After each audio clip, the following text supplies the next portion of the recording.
Hello friends, welcome back to my channel. Paneer butter ಮಸಾಲಾನ ಎಲ್ಲರೂ ಮಾಡ್ತಾರೆ, ಆದರೆ ಪನ್ನೀರ್ ಯಕ್ನಿ ಟ್ರೈ ಮಾಡಿದ್ದೀರಾ? ಕಡಿಮೆ ಖಾರ, ತುಂಬ ರಿಚ್ ಟೇಸ್ಟ್ ಮತ್ತು ಸ್ಮೂತ್ ಗ್ರೇವಿಯ ಈ ಸ್ಪೆಷಲ್ ರೆಸಿಪಿ ಹೇಗೆ ಮಾಡೋದು ಅಂತ ಇವತ್ತಿನ ವಿಡಿಯೋದಲ್ಲಿ ನೋಡೋಣ.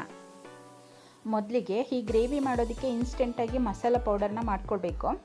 ಇದಕ್ಕೆ ಬೇಕಾಗಿರೋದು ಒಂದು 3 ರಿಂದ 4 ಒಣಮೆಣಸಿನಕಾಯಿ, 4 ಪೀಸ್ ಚಕ್ಕೆ, 2 ಏಲಕ್ಕಿ ಮತ್ತು 2 ಲವಂಗ, ಹಾಗೆ 1 ಟೀ ಸ್ಪೂನಷ್ಟು ಕಾಳುಮೆಣಸು, 1 ಟೇಬಲ್ ಸ್ಪೂನ್ ಧನಿಯಾ ಬೀಜ, ಹಾಗೆ 1 ಟೀ ಸ್ಪೂನಷ್ಟು ಜೀರಿಗೆ, 1 ಟೀ ಸ್ಪೂನಷ್ಟು ಸೋಂಪು. ಇಷ್ಟನ್ನು ಡ್ರೈ ರೋಸ್ಟ್ ಮಾಡ್ಕೊಳ್ಬೇಕು. ಈಗ ಒಂದು ಫ್ರೈ ಪ್ಯಾನ್ ಇಟ್ಕೊಂಡು ಬಿಸಿ ಆದಮೇಲೆ ಇವೆಲ್ಲ ಮಸಾಲೆನ ಹಾಕ್ಕೊಳ್ಬೇಕು. ಮಸಾಲೆನ ಚೆನ್ನಾಗಿ ಆರಮ್ಮ ಬರೋವರೆಗೂ ಇದನ್ನು ಫ್ರೈ ಮಾಡ್ಕೊಳ್ಬೇಕು. ನೋಡಿ, ಫ್ರೈ ಆದಮೇಲೆ ಇದನ್ನು ತಣ್ಣಗಾಗೋದಕ್ಕೆ ಬಿಟ್ಟು ನಂತರ ಇದನ್ನು ಮಿಕ್ಸಿ ಜಾರಲ್ಲಿ ಹಾಕಿ ಪೌಡರ್ ಮಾಡ್ಕೊಳ್ಬೇಕು.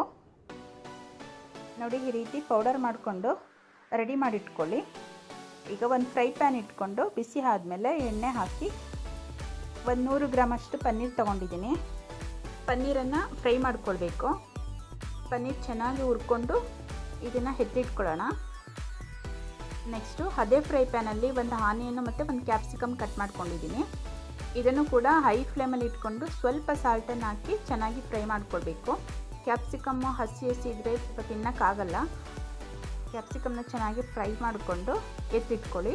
ನಂತರ ಒಂದು ಮಿಕ್ಸಿ ಜಾರಲ್ಲಿ 1 ಬೌಲಷ್ಟು ಮೊಸರು ತೊಗೊಂಡಿದ್ದೀನಿ. ಹಾಗೆ ಒಂದು 4 ಪೀಸು ಪನ್ನೀರ್ ಹಾಕ್ಕೊಂಡು, ಹಾಗೆ ಸ್ವಲ್ಪ ಗೋಡಂಬಿನ ನೆನೆ ಇಟ್ಕೊಂಡಿದ್ದೆ. ಗೋಡಂಬಿನ ಸೇರಿಸ್ಕೊಂಡು ಸ್ಮೂತ್ ಪೇಸ್ಟ್ ಮಾಡ್ಕೊಳ್ಳಿ. ಕ್ರೀಮಿ ಥರ ರುಬ್ಕೊಳ್ಬೇಕು. ನೆಕ್ಸ್ಟು ಇದನ್ನು ರುಬ್ಬಿಟ್ಕೊಂಡಾದಮೇಲೆ ಒಂದು ಫ್ರೈ ಪ್ಯಾನ್ ಇಟ್ಕೊಳ್ಳಿ. ಅದಕ್ಕೆ ಬೆಣ್ಣೆ ಇಲ್ಲಾಂದರೆ ತುಪ್ಪ ಇಲ್ಲಾಂದರೆ ಎಣ್ಣೆನಾದರೂ ಹಾಕ್ಕೊಳ್ಬೋದು. ಹಾಕ್ಕೊಂಡು 1 ಟೀ ಸ್ಪೂನ್ ಜೀರಿಗೆ ಮತ್ತು 1-2 ಪಲಾವ್ ಎಲೆ ಹಾಕಿ ಫ್ರೈ ಮಾಡ್ಕೊಳ್ಳಿ. ಫ್ರೈ ಆದಮೇಲೆ ರುಬ್ಬಿಟ್ಕೊಂಡಿರೋವಂಥ ಪ್ಯೂರಿನ ಹಾಕ್ಕೊಳ್ಬೇಕು. ಇದಕ್ಕೆ ಬೇಕಾಗುವಷ್ಟು ನೀರನ್ನು ಸೇರಿಸ್ಕೊಳ್ಳೋಣ. ನೀರನ್ನು ಸೇರಿಸ್ಕೊಂಡಾದ್ಮೇಲೆ ರೆಡಿ ಮಾಡ್ಕೊಂಡಿರೋವಂಥ ಮಸಾಲೆ ಪೌಡರ್ನ ಕೂಡ ಇದಕ್ಕೆ ಸೇರಿಸ್ಕೋಬೇಕು. ಈಗ 1.5 ಸ್ಪೂನಷ್ಟು ಇನ್ಸ್ಟೆಂಟಾಗಿ ಮಾಡ್ಕೊಂಡಿರುವಂಥ ಮಸಾಲೆ ಪೌಡರ್ನ ಹಾಕ್ಕೊಂಡು ಇದನ್ನು ಮಿಕ್ಸ್ ಮಾಡ್ಕೊಳ್ಳೋಣ. ರುಚಿಗೆ ತಕ್ಕಷ್ಟು ಉಪ್ಪನ್ನು ಸೇರಿಸ್ಕೊಳ್ಳಿ. ಹಾಗೆ ಇವಾಗ 1 ಸ್ಪೂನಷ್ಟು ಜಿಂಜರ್ ಗಾರ್ಲಿಕ್ ಪೇಸ್ಟ್ ಹಾಕ್ತಾಯಿದ್ದೀನಿ. ಜಿಂಜರ್ ಗಾರ್ಲಿಕ್ ಪೇಸ್ಟ್ ಹಾಕಿ ಚೆನ್ನಾಗಿ ಮಿಕ್ಸ್ ಮಾಡ್ಕೊಳ್ಳಿ.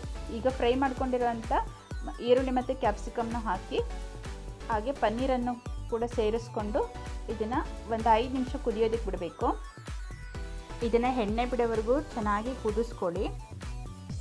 ನೋಡಿ, ಈ ರೀತಿ ಎಣ್ಣೆ ಬಿಡೋವರೆಗೂ ಚೆನ್ನಾಗಿ ಕುದಿಸ್ಕೊಂಡ್ರೆ ಗ್ರೇವಿ ಟೇಸ್ಟ್ ತುಂಬಾ ಚೆನ್ನಾಗಿರುತ್ತೆ. ಕೊನೆಯಲ್ಲಿ ಕಸೂರಿ ಮೆಥಿ ಹಾಕೊಂಡ್ರೆ ಆಯಿತು. ನಮ್ಮ ಸಾಫ್ಟ್, ಕ್ರೀಮಿ ಮತ್ತು ರುಚಿಯಾದ ಪನ್ನೀರ್ ಯಕ್ನಿ ಸರ್ವ್ ಮಾಡಲು ರೆಡಿಯಾಗಿದೆ. ಈ ಲೈಟ್ ಮಸಾಲೆ ಗ್ರೇವಿ ರೊಟ್ಟಿ, ನಾನ್, ಕುಲ್ಚಾ ಅಥವಾ ಜೀರಾ ರೈಸ್ ಜೊತೆಗೆ ಸೂಪರ್ ಕಾಂಬಿನೇಷನ್ ಅಂತಲೇ ಹೇಳ್ಬೋದು. ನೀವು ಕೂಡ ಈ ರೀತಿ ಟ್ರೈ ಮಾಡಿ ಹೇಗಿತ್ತು ಅಂತ ಕಮೆಂಟಲ್ಲಿ ತಿಳಿಸಿ. ವಿಡಿಯೋ ಇಷ್ಟ ಆದರೆ ಲೈಕ್ ಮಾಡಿ, ಶೇರ್ ಮಾಡಿ ಮತ್ತು ಇನ್ನಷ್ಟು ರುಚಿಯಾದ ರೆಸಿಪಿಗಳಿಗಾಗಿ ನನ್ನ ಚಾನಲನ್ನು ಸಬ್ಸ್ಕ್ರೈಬ್ ಮಾಡಲು ಮರಿಬೇಡಿ. Thank you for watching.